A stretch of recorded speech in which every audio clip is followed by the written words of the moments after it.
Hello friends, welcome to Mechanical Engineering online classes. Today's lecture will be delivered by Miss Shravanti Sriramoju.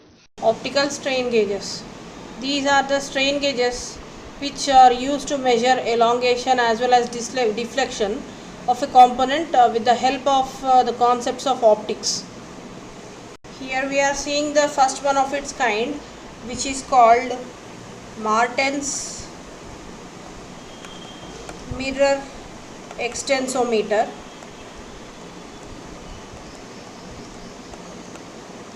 Marten's mirror extensometer, and it was developed by Peterson and Wall in 1936.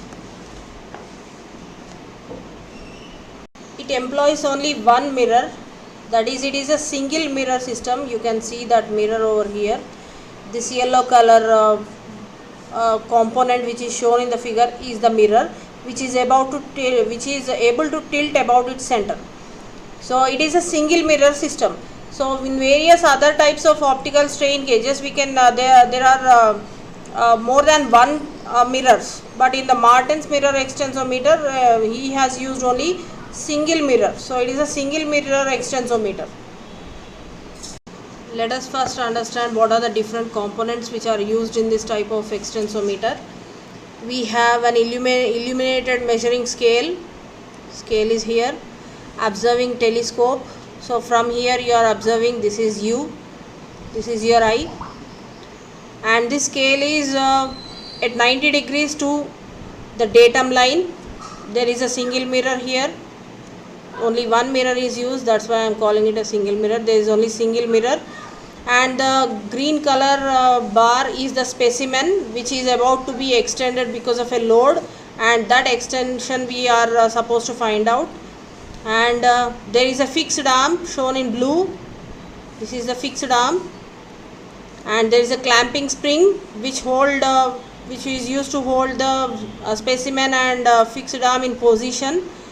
And there is a lozenge. Here there is a lozenge. Lozenge is nothing but it is a rhombus shaped component. Okay, so here the deflection, there is a lozenge here. So after the extension of the specimen, the lozenge has moved downwards. So this is the new position of the lozenge. This is the new position, the one which is shown below. That is the new position of the lozenge. And there is a knife edge here. This point is the knife edge, and this is the fixed knife edge. So when the specimen is elongated, with respect to this point, the fixed knife edge, this is a movable knife edge, the below one, this will move downwards. And we have some certain measurements like the distance A, capital A here, and after the deflection, the knife edge, the movable knife edge, moves from this point to point below it. So because it is deflecting or it is moving downwards, the mirror tilts by an angle alpha, and the distance between the specimen and the fixed arm is given as capital B, and the reading shown on the scale is named as capital S.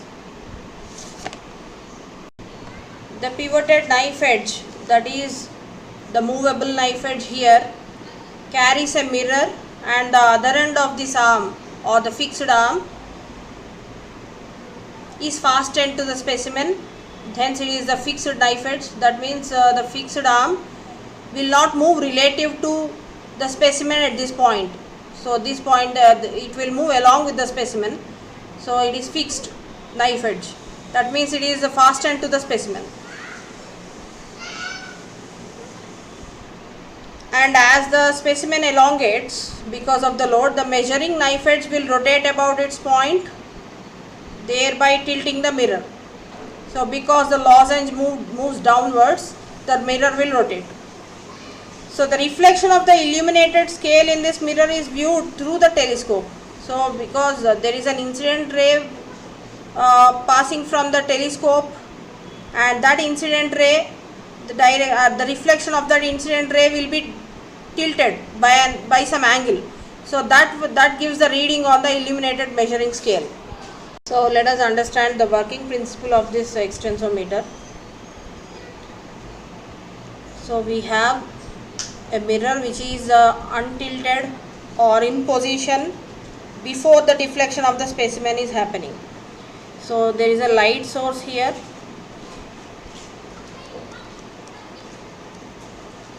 So there is an incident ray from the light source onto this mirror, and initially because the mirror was vertical and the light ray was horizontal, the angle between these two will be 90. So when the mirror reflects back the incident ray, so that ray also will be along the same direction, along the same line but in different reverse direction. So this is the incident ray and this is the reflected ray. So both the lines are in the same, they are aligned to same horizontal line. So this line is again normal to the mirror surface. So this is the incident ray which is normal to the incident surface, and the reflected ray also is along the same normal to the mirror. Now when, for example, the specimen is elongated, the mirror is tilted. So mirror is tilting by some angle called alpha, for example. So this is the angle by which the mirror is tilted. This light source, the position of the light source is in changing, and incident ray is along this direction. So this is also not changing. The angle between the incident ray angle is not, orientation is not changing, only the plane surface on the mirror is changing. So for example, let me assume that this is the normal is now tilted, again by what angle? It is by alpha, because the mirror is deflected by or rotated by alpha. So the normal of the mirror also will be rotated by an angle alpha. Now once the incident ray is incident on the surface of the mirror, it will be reflected back again.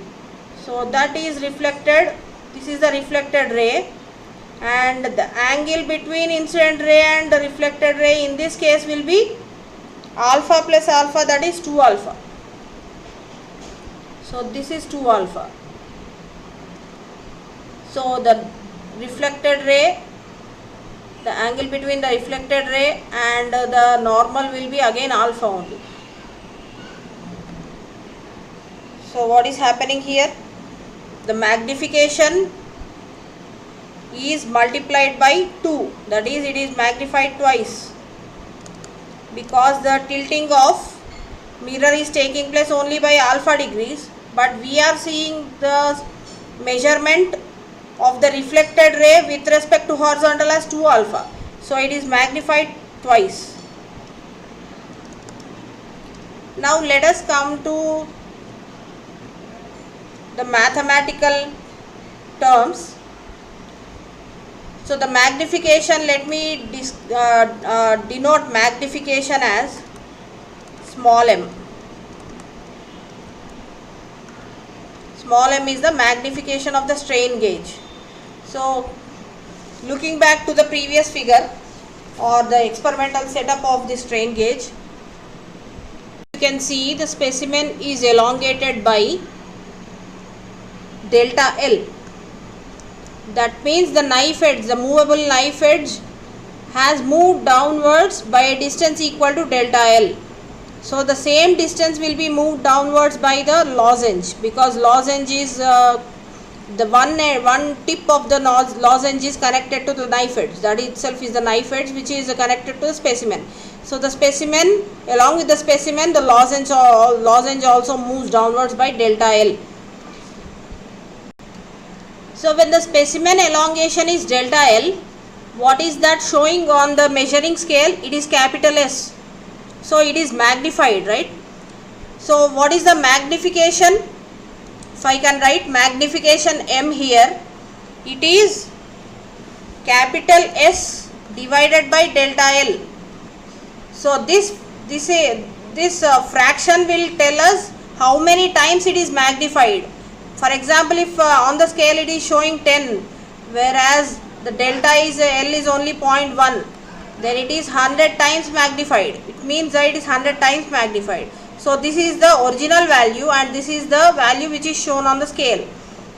So I am writing M as capital S by delta L. Now again, from the figure, I shall calculate what is tan 2 alpha.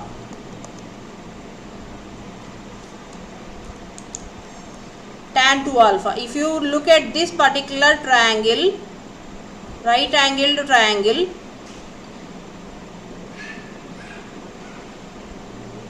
with hypotenuse here and two other sides over here, this triangle I am talking about. So from this figure, tan 2 alpha will be equal to capital S by capital A. So tan 2 alpha is S by A. So what is S? It is A tan 2 alpha.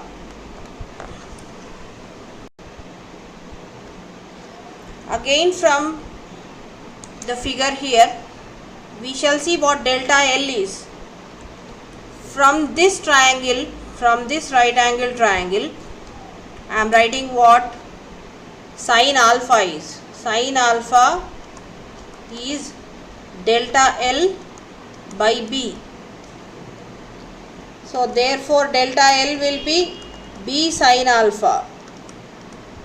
From this I'll find out what M is. M is S by delta L. What is S? It is A tan 2 alpha and delta L is B sin alpha. Now if alpha is very much small, tan 2 alpha will be equal to 2 alpha and sin alpha will be equal to alpha, and alpha in the numerator and denominator will be cancelled and the value that remains is 2. Then I can approximate it to 2A by B. So this is applicable only within 10% of accuracy.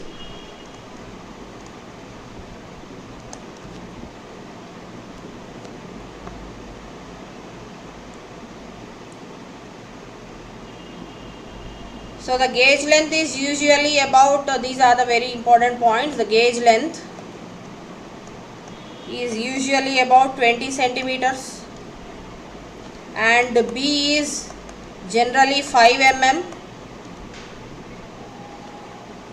and A is approximately 250 times that of B. So what is the magnification? It is 500 times. And this instrument is extremely sensitive, and by using a telescope, readings may be estimated to 1/10 mm. So the readings can be up to 1/10 mm, which corresponds to a length change of approximately 0.0002 mm.